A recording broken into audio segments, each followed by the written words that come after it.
दोस्तों, आज जो कॉमिक्स हम पढ़ेंगे उसका नाम है राम रहीम और भूत का आतंक। ये सेकंड पार्ट है। इसका पहला पार्ट है राम रहीम और दौलत के भूखे भेड़िए। तो पहले आप उसको पढ़ लेना, तभी आपको स्टोरी पूरी समझ में आएगी। वो कॉमिक्स आपको मिल जाएगी मेरे चैनल की प्ले लिस्ट में, राम रहीम का फोल्डर है उसके अंदर। तो पढ़ते हैं इसको, राम रहीम और भूत का आतंक। ये यहाँ पर इसके पहले पार्ट की स्टोरी है, तो मैं इसको छोड़ रहा हूँ क्योंकि यहाँ पर शॉर्ट में होती है स्टोरी, और इसको पढ़ने से पूरी स्टोरी का मजा खराब हो जाता है। तो इसको आप मेरे को चैनल की प्लेलिस्ट में पढ़ लेना, राम रहीम का फोल्डर है उसके अंदर। तो यहाँ तक की स्टोरी हम पढ़ चुके हैं पहले पार्ट में। अब पढ़ते हैं आगे से। सहसा राम ने प्रश्न किया, आपका बिजनेस क्या है मिस्टर भार्गव? हम आबनूस की लकड़ी के 100 पीस बनाते हैं, हमारी फैक्ट्री लॉरेंस रोड पर है। तभी नौकर चाय ले आया। मिस्टर भार्गव, हमें आपके और एक नौकर के अलावा अभी तक और कोई नहीं दिखा दिया। क्या आप यहाँ? हाँ, मैं यहाँ अकेला हूँ, अकेला ही रहता हूँ। न तो मैंने शादी की और न इस दुनिया में मेरा कोई सगा संबंधी ही है। यही कारण है कि मैंने अपना सब कुछ प्रताप सिंह के नाम लिख दिया है, क्योंकि मैं उसे अपना सब कुछ मानता हूँ। ओह मिस्टर भार्गव, अब जबकि प्रताप सिंह की मौत हो चुकी है, क्या आप अपने कारोबार के पूरे मालिक बन जाएंगे? नई पार्टनरशिप के मुताबिक अब प्रताप सिंह की पत्नी माधुरी मेरी पार्टनर होगी, और मेरी वसीयत के मुताबिक मेरी मौत के बाद पूरे कारोबार मेरी चल अचल संपत्ति को भी वही मालिक होगी। वो लगता है आपको प्रताप सिंह और उसके परिवार पर बहुत ज्यादा विश्वास है। बिल्कुल बिल्कुल, लेकिन मुझे विश्वास नहीं होता कि प्रताप सिंह जैसे नेक और समझदार आदमी ने आत्महत्या कर ली होगी। मिस्टर भार्गव, जब तक पोस्टमार्टम की रिपोर्ट नहीं आ जाती, तब तक निश्चित तौर पर यह कहना मुश्किल है कि उन्होंने आत्महत्या की है या फिर उनकी हत्या हुई है। परंतु उनकी हत्या भी कोई क्यों करेगा, और वह भी गेस्ट हाउस में? मैंने कहा ना मिस्टर भार्गव की अभी कुछ भी कहना मुश्किल है। उसके बाद उन्होंने भार्गव से कोई प्रश्न नहीं किया और प्रताप सिंह के घर का पता लेकर वहां से चल पड़े। राम भैया, मुझे तो इस भार्गव पर ही संदेह हो रहा है। वो ना हो इसने प्रताप सिंह का कत्ल किया है। क्या बेवकूफ जैसी बात करते हो? अभी तो यह भी पक्का नहीं है कि मामला आत्महत्या का है या हत्या का। खैर चलो, हम यह मानकर चलते हैं कि मामला हत्या का है। तो भला भार्गव हत्या करने के बाद अपना पता प्रताप सिंह के पास रख छोड़ने की मूर्खता क्यों करेगा? फिर प्रताप सिंह का खून करके उसे क्या लाभ पहुंचेगा? वह तो अपना सब कुछ पहले उसके नाम कर चुका है। हाँ, यह बात तो है। काश गेस्ट हाउस के नौकर या चौकीदार का पता चल जाता तो इसके सुलझाने में कुछ आसानी हो जाती। असली बात तो ये तो वे दोनों ही बता सकते हैं। चिंता मत करो राम, जल्दी उन दोनों का भी पता चल जाएगा। मैंने उन दोनों के फोटो उन दोनों के घर से प्राप्त करके अखबारों में छपने के लिए भेज दिए। वाह, यह आपने अच्छा किया अंकल। फिर प्रताप सिंह कोठी के सामने पहुंचे इंस्पेक्टर शर्मा ने जीप रोक दी और नीचे उतराए। आओ। तीनों कोठी के भीतर पहुंचे। प्रताप सिंह की पत्नी और उसका भाई घर पर ही थे। उन्होंने उनका स्वागत किया, परंतु जब इंस्पेक्टर शर्मा ने उन्हें प्रताप सिंह की मौत की खबर दी तो दोनों बुरी तरह चित्कार और विलाप कर उठे। नहीं, ऐसा नहीं हो सकता।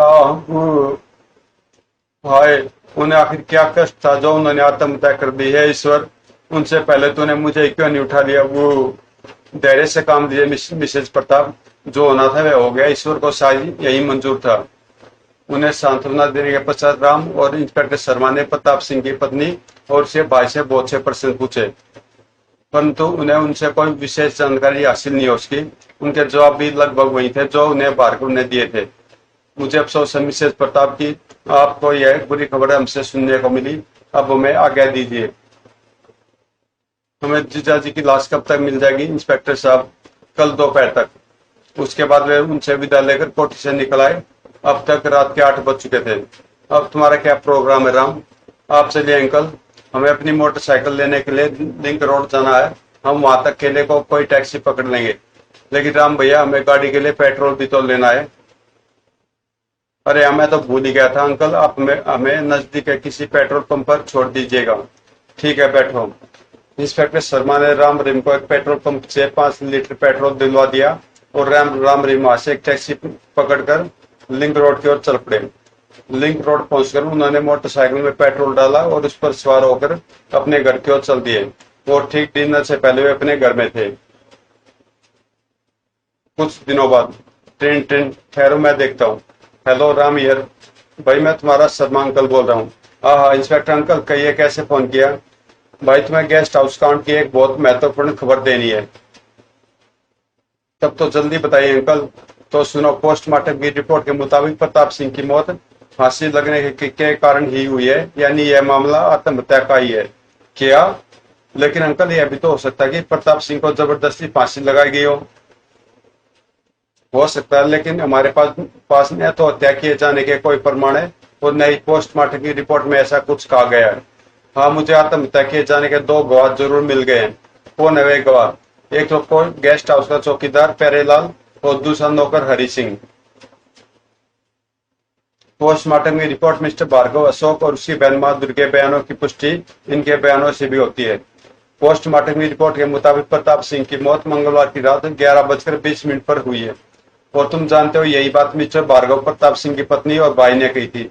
मां दुर्गे के कहे मुताबिक प्रताप सिंह मंगल के दिन शाम को 7 बजे बंबई जाने के लिए एयरपोर्ट की ओर टैक्सी द्वारा रवाना हुए थे। उन्हें 11 बजे फ्लाइट पकड़नी थी। अब सुनो, चौकीदार प्यारेलाल व हरि सिंह का कहना है कि प्रताप सिंह 7:45 के करीब उस गेस्ट हाउस में पहुंचे थे। लेकिन सवाल यह पैदा होता है कि एयरपोर्ट पहुंचने के बजाय प्रताप सिंह गेस्ट हाउस क्यों पहुंच गया? भाई वही तो बताने जा रहा हूँ। जहाँ उस समय बड़े जोरों की बारिश हुई थी जिससे सड़क पर पानी भर गया था और टैक्सी ड्राइवर के आगे जाने से इनकार करने पर प्रताप सिंह को मजबूरन उस गेस्ट हाउस में शरण लेनी पड़ी थी। ओह अच्छा, आगे क्या हुआ? नौकर हरि सिंह के कहने के मुताबिक प्रताप सिंह उस समय बड़े परेशान थे। जैसे जैसे समय गुजरता जा रहा था वह बार बार यही कह रहे थे कि यदि मैंने आज प्लेन नहीं पकड़ा तो लाखों का नुकसान हो जाएगा और हम बर्बाद हो जाएंगे। और हरि सिंह व प्यारेलाल के कहने के मुताबिक न बारिश रुकी और न ही प्रताप सिंह एयरपोर्ट जा पाया। और जब सुबह हरि सिंह उसके कमरे में गया तो उसे छत से लटके पाया। ठीक अंकल, मैं मानता हूँ कि इन सब बातों से यही जाहिर होता है कि प्रताप सिंह ने परेशान होकर आत्महत्या की होगी, लेकिन फिर भी कई प्रश्न अधूरे रह जाते हैं। जैसे कि हरिराम और प्यारेलाल ये दोनों इतने दिनों तक कहाँ गायब रहे? यदि प्रताप सिंह ने आत्महत्या की थी तो उन्होंने उसी समय पुलिस को खबर क्यों नहीं दी? फिर जब प्रताप सिंह मुंबई जा रहे थे तो उनके पास सामान और प्लेन का टिकट आदि भी होना चाहिए, जबकि उनके पास से सिवाय एक बटुए के कुछ भी नहीं मिला। हमें प्रताप सिंह का ब्रीफकेस उनके बिस्तर के नीचे से मिल गया है, जिसमें उनका टिकट, एक जोड़ी कपड़े, कुछ कागजात व 2,000 रुपए नकद रखे थे। ओह, और हरिराम व प्यारेलाल अपने गायब होने के बारे में क्या कहते हैं? उनका कहना है कि वे लाश को देखकर इतने भयभीत हो गए थे कि उसी दिन राजगढ़ भाग गए थे। उनका विचार था कि मामले के ठंडा होने पर वे वापस लौट आएंगे, लेकिन जब उन्होंने अखबारों में अपनी फोटो छपी देखी तो आज उन्होंने अपने आप को पुलिस स्टेशन में पेश कर दिया, हमें सारी बात से अवगत करा दिया। अंकल, क्या आपने मिस्टर भार्गव से इस संबंध में मालूमात की कि लाखों के नुकसान होने की वजह से क्या प्रताप सिंह आत्महत्या कर सकते थे? की थी। उनका यही कहना कि ऐसी स्थिति में कोई भी आत्महत्या करने की बात सोच सकता है। वहीरा, मुझे तो इस केस में कोई दम नजर नहीं आता, इसलिए मैं इस केस की फाइल बंद कर रहा हूँ। ठीक है अंकल, जैसे आप उचित समझे। राम ने संबंध विच्छेद कर रिसीवर क्रेडिट पर रख दिया। बड़ी लंबी चौड़ी बातचीत हुई, खैरियत तो है ना? इंस्पेक्टर अंकल ने प्रताप सिंह के केस को आत्महत्या का मामला मानकर केस की फाइल बंद कर दी है। कहकर राम ने रहीम को सारी बातचीत बता दी। सब कुछ सुनकर रहीम ने निश्चिंता की सांस ली। चलो, सरदर्दी खत्म हुई। मुझे तो पहले से यह मामला आत्महत्या का लग रहा था। राम भैया, इस बार तो तुम्हें मानना पड़ेगा कि कुदरत ने हमारे साथ बहुत बड़ा मजाक किया है। कुदरत ने नहीं रहीम, बल्कि दौलत के भूखे चंद भेड़ियों ने। क्या मतलब? तुम उस टैक्सी चालक को भूल रहे हो रहीम, जिसने हमें अजीबोगरीब ढंग से गेस्ट हाउस तक पहुंचाया। तुमने शायद उसकी बात पर गौर नहीं किया। उसने कहा था कि वहीं प्रताप सिंह और गेस्ट हाउस में उसी की लाश है। उसने यह भी कहा था कि उसने आत्महत्या नहीं की, बल्कि उसकी हत्या की गई है। शायद वह अपने हत्यारों का नाम और पता बता देता, परंतु तभी 4 बजे और वह यह कहता हुआ गेस्ट हाउस की ओर भाग गया कि अब वह एक पल भी यहाँ नहीं ठहर सकता। मुझे याद है, लेकिन तुम कहना क्या चाहते हो?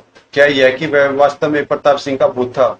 हाँ, क्या तुम भटकती आत्मा वाला केस भूल गए, जिसमें सरला नाम की लड़की, जो किसी जन्म में तुम्हारी बहन थी, कई जन्मों से अपने और परिवार वालों की मौत का बदला लेने के लिए भटक रही थी।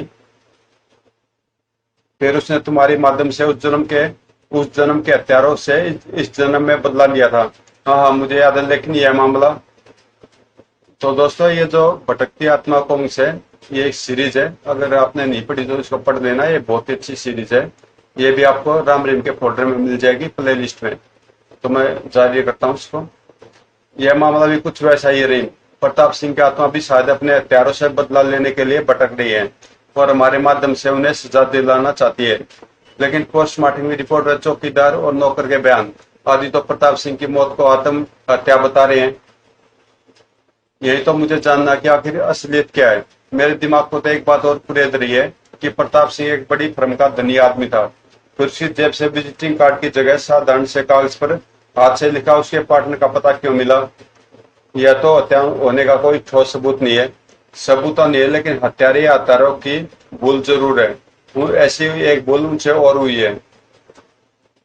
याद रखो रहीम, अपराधी चाहे जितना भी चतुर या चालाक क्यों न हो, लेकिन अपराध अपराधी ही होता है। और अपराध करते समय अपराधी का चोर मन हमेशा भयभीत रहता है। उसी भय में वह कहीं न कहीं कोई भूल कर बैठता है और अपनी पहचान के लिए कोई सूत्र छोड़ जाता है। इस हत्याकांड में भी अपराधी या अपराधियों ने ऐसी भूल की है। फिर तुम्हारा अब क्या करने का इरादा है? फिलहाल तो खाना खाकर सोने का इरादा है। तुम रामू काका से खाना लगाने के लिए कह दो। और रहीम चुपचाप कमरे से बाहर निकल गया। और उसी रात लगभग 12 बजे सहसा रहीम की नींद टूट गई। अरे राम का बिस्तर खाली है, कहाँ चला गया वह? सोए तुम दोनों साथ ही साथ थे। फिर रहीम ने राम को पूरे बंगले में तलाश किया, लेकिन राम का वहां कोई पता नहीं था।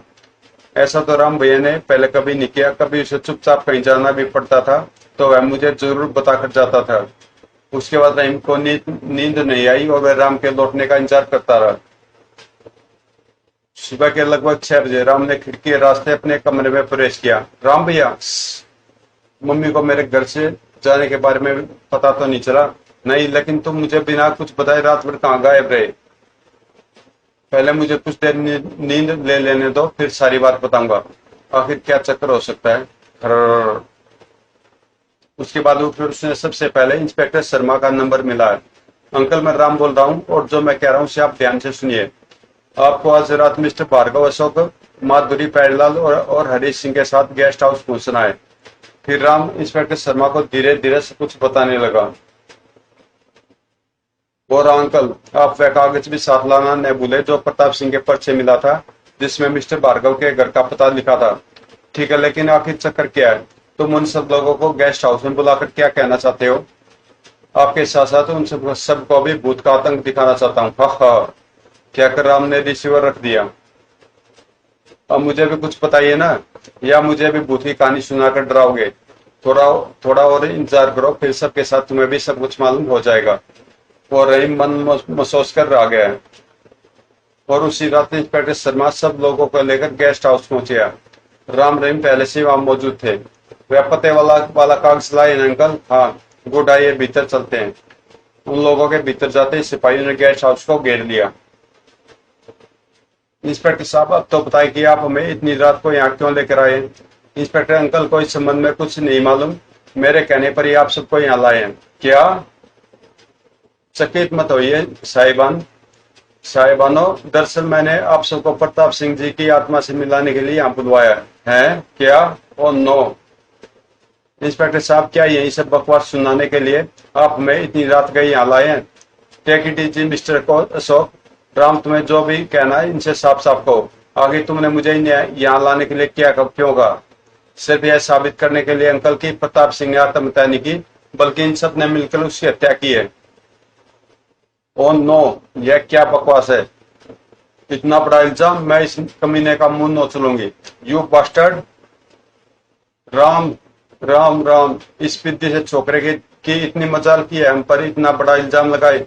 इंस्पेक्टर, यह सरासर हमारा अपमान है। बिना किसी सबूत, बिना किसी आधार के हम सब पर इतना बड़ा इल्जाम। नाराज मत होइए मिस्टर भार्गव, मैं आप लोगों से कोई मजाक या बकवास नहीं कर रहा। यह ठीक है कि मेरे पास आप लोगों के विरुद्ध कोई सबूत नहीं है, लेकिन यह कारण जाकर जरूर है कि आप सबने मिलकर मिस्टर प्रताप की हत्या क्यों की। बर्दाश्त की भी कोई हद होती है इंस्पेक्टर साहब। यह बार बार हम पर हत्या करने का इल्जाम लगाया जा रहा है और आप चुपचाप खड़े तमाशा देख रहे हैं, हमारी बेइज्जती करवा रहे हैं। हाँ इंस्पेक्टर साहब, इससे कहिए कि यह हमें कारण बताए और प्रमाण दिखाए। राम भाई, तुम इनके साथ साथ मेरा भी दिमाग खराब मत करो। इन्हें जिस मकसद से बुलाए वह बताओ। ठीक है अंकल। राम ने अपनी जेब से आपनुसी लकड़ी की बनी 2 सुंदर मूर्तियां निकाली। मिस्टर भार्गव, आप इन मूर्तियों को देखकर बताइए, क्या ये आपके कारखाने में बनाई गई है? भार्गव ने दोनों मूर्तियां लेकर उन्हें उलट पुलट कर गौर से देखा, फिर बोला, इनमें से यह मूर्ति हमारे कारखाने में बनाई गई है, लेकिन यह मूर्ति हमारी कंपनी की नहीं है, इसलिए कि इस मूर्ति पर आपकी कंपनी का नाम नहीं खुदा है। हाँ, जबकि मिस्टर भार्गव, मुझे यह दोनों पीस आपकी लॉरेंस रोड की फैक्ट्री से मिले। नहीं, ऐसा नहीं हो सकता। यह झूठ बोलने से कोई फायदा नहीं होगा मिस्टर भार्गव। कल रात मैंने न केवल आपकी फैक्ट्री की, बल्कि आपके बंगले और प्रताप सिंह की कोठी की भी तलाशी ली थी। तो जो कुछ मुझे आप लोगों के यहाँ से मिला, उससे साफ जाहिर होता है कि आप सबने मिलकर प्रताप सिंह की हत्या की है। फिर वही बात, आखिर तुम यह क्यों नहीं बताते कि हम प्रताप सिंह की हत्या क्यों करेंगे? वही तो बताने जा रहा हूँ। जानते हैं अंकल, इस ऑफिस में जिसमें कि इनकी कंपनी का नाम नहीं खुदा क्या है? नहीं, देखिए मैं दिखाता हूँ। कहकर राम ने मूर्ति की गर्दन धड़ से अलग कर दी और उसमें से एक प्लास्टिक की थैली निकाल ली। यह देखिए अंकल, इस थैली में ब्राउन शुगर यानी स्मैक। इस जहर को ये लोग इन ऑफिसों में भरकर देश के कोने कोने में पहुंचाते हैं और यही जहर प्रताप सिंह की मौत का कारण बना। Oh no! भार्गव आदि के चेहरे बुझ से गए।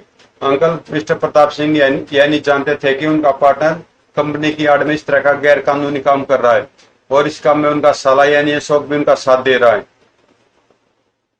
और जब उन्हें इस बात का पता चला तो उनका क्रोध इन दोनों पर टूट पड़ा। बस वहीं से वह इन दोनों के मार्ग का कांटा बन गया और इस कांटे को इन सबने योजनाबद्ध तरीके से मंगलवार की रात को दूर कर दिया, जब वह बंबई जा रहे थे। मैं कहता हूँ, यह सब क्या बकवास है? इस बात का क्या प्रमाण है कि तुम जो कह रहे हो वह सच है? राम ने इंस्पेक्टर बस शर्मा से भार्गव के पत्ते वाला कागज लिया।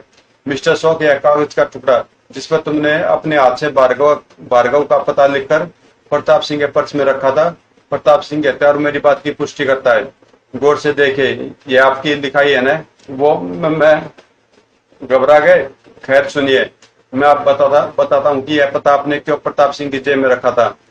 आप यह चाहते थे कि प्रताप सिंह की लाश की जल्द से जल्द शिनाख्त हो जाए और पुलिस मिस्टर भार्गव के पास पहुंच जाए, ताकि भार्गव के बयान पुलिस के तमाम संदेह को दूर कर दें।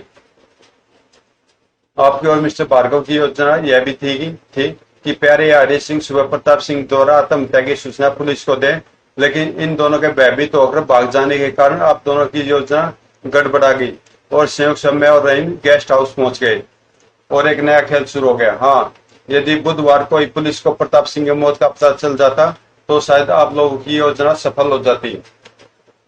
मैं कहता हूं कि यह सब की बकवास है। मिस्टर भार्गव, आपके गुनाहों का सबूत तो यह ब्राउन शुगर ही काफी है। बाकी आप लोगों ने प्रताप सिंह की हत्या कैसे की, ये आप समय बता दे तो अच्छा होगा, वरना मैं आप जैसे लोगों का मुख खुलवाना अच्छी तरह आता है। भार्गव के पसीने छूट पड़े। मुझे कुछ नहीं मालूम। तभी हवा का एक तो तेज झोंका कमरे के भीतर आया और खिड़की और दरवाजे बुरी तरह बज उठे। खट खटाक।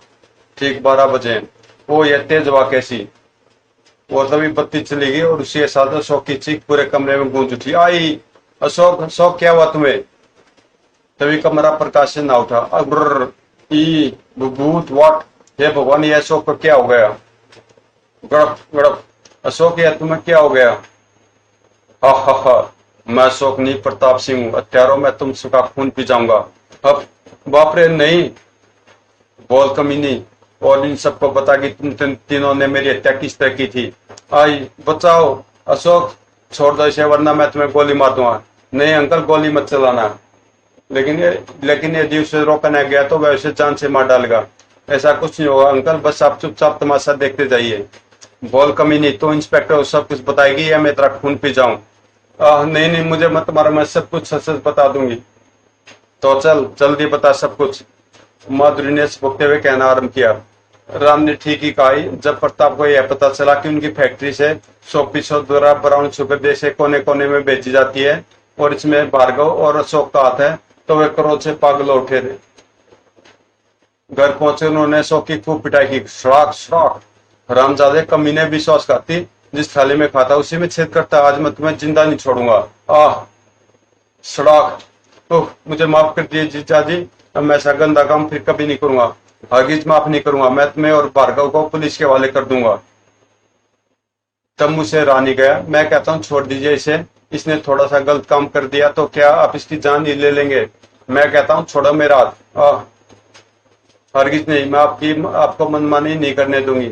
अरे हट कमीनी, बड़ी सती सावित्री बनती है कमीनी औरत, लेकिन मैं तेरे भाई के साथ साथ तेरे बारे में भी सब कुछ जान चुका हूँ। सुनो, तुम दोनों की भलाई इसी में है कि आज शाम तक यह घर छोड़ दो, वरना मैं तुम सबको पुलिस के हवाले कर दूंगा। फिलहाल मैं उस सुअर भार्गव से निपटने जा रहा हूँ। आज मैं उससे फैसला करके ही रहूंगा। लेकिन हमने उनके घर से जाते ही भार्गव को फोन करके घर पर बुला लिया और उन्हें सारी बात बता दी। अब पानी सर से ऊपर निकल चुका है, अतः प्रताप को हमें अपने मार्ग से हटाना ही होगा, वरना एक दिन हम सब जेल के शिकंजों के पीछे होंगे। लेकिन यह काम हमें जल्द से जल्द करना होगा। वह हमें शाम तक का समय देकर गया। सुनो, कंपनी के काम से प्रताप आज रात की फ्लाइट से बंबई जा रहा है और आज की रात ही फिर हम सब ने मिलकर एक भयानक योजना बना डाली। हमारी योजना प्रताप को रास्ते में कहीं खत्म करने की थी और संयोग से उस रात शाम बारिश भी बड़े जोरों से हुई थी। अतः प्रताप को इसी गेस्ट हाउस की शरण लेनी पड़ी। वह तो गेस्ट हाउस चला गया, अब क्या करे। चिंता मत करो, वह हमारे हक में है और भी अच्छा होगा। इस गेस्ट हाउस का चौकीदार और नौकर दोनों मेरी अच्छी जान पहचान के। अशोक ने ही हमें बताया था कि वह अक्सर इस गेस्ट हाउस में अय्याशी के लिए आता रहा है। अतः हमने अपनी योजना बदल डाली और कुछ देर बाद हम भी गेस्ट हाउस जा पहुंचे। वहां अशोक चौकीदार और नौकर से मिला और उन्हें जबरदस्त लालच देकर अपनी योजना में शामिल कर लिया। तुम दोनों अच्छी तरह समझ गए ना? बिल्कुल अशोक बाबू, बिल्कुल समझ गए। हा, तो लो अपना इनाम, पियो और जियो। वाह, आहा। हरि और प्रहलाद शराब पीने में डूब गए और हम उस कमरे में पहुंचे जहां प्रताप सिंह गहरी नींद सोया हुआ था। हमने अपनी योजना अनुसार चुपचाप फांसी का फंदा तैयार किया और नैया जब प्रताप ने पूरी तरह दम तोड़ दिया तो हम उसी समय वहां से वापस लौट पड़े। चलो, हमारी योजना अनुसार प्यारे और हरि ने अगले दिन सुबह पुलिस को सूचना देनी थी, लेकिन सुबह दोनों लाश देखकर इतनी बुरी तरह घबरा गए कि गेस्ट हाउस छोड़कर भाग खड़े हुए। आगे की सारी बात तो आप जानते ही हैं।